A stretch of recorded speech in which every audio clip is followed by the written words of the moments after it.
ඇයි රාහුල මේ තරම් ප්‍රමාද?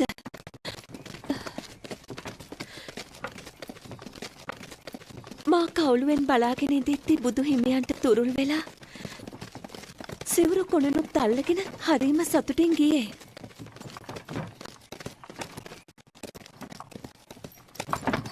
පඬුල රථය නවත්වන්න.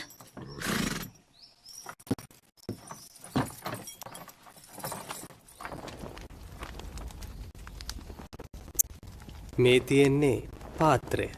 මේ පාත්‍රයත් රැගෙන හෙට සිට අප සමග පිඬුසිඟා වැඩිය හැකියි. ඒත් වළඳන්නට වෙන්නේ ලද දෙයක්. මිරිවැඩි රහිතව බොරළු මාවත්වල ඇවිදින එක නම් අසීරු කටයුත්තක් වේවි. මිරිවැඩි නැතිව මා ක්‍රීඩා කර තිබෙනවා.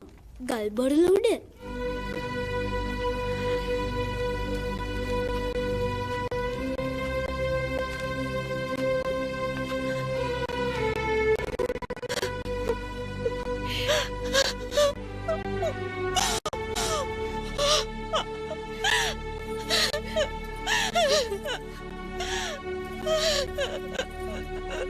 මෑණියනි, ඇයි ඔබ අඬන්නේ?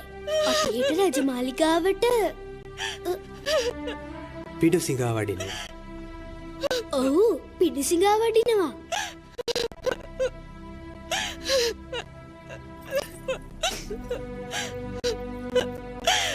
කොහොමද මා ඔබව අමතන්නේ? රාහුල කියන්නත් බැහැ. පුතා කියන්නත් බැහැ. වැරද ගන්නත් බැහැ. ඔබේ පියා කියදා පටන් මා ජීවත් වුණේ ඔබ නිසා. දැන් ඔබත් මට නෑ. මා මේ තරම් කාලයක් ඔබත් සමග සිටියනේ. දැන් මට පියාණන් සමීපයේ ඉන්න ඉඩ දෙන්න. මුගලන් හිමියන් මාගේ හිස මුඩු කළා. සැරියුත් හිමියන් මා තිසරණ ශීලයේ පිහිටෙව්වා. උන්වහන්සේලා දැන් මාව බලා ගන්නවා.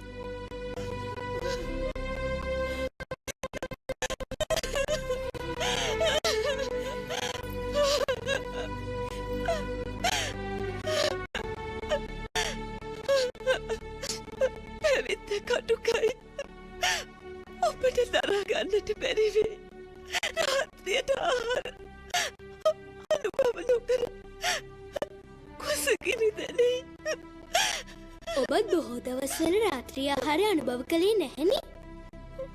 ඒ හැම දවසකම මමත් කුසගින්න හිටියා. ඒ නිසා මට පුරුදුයි.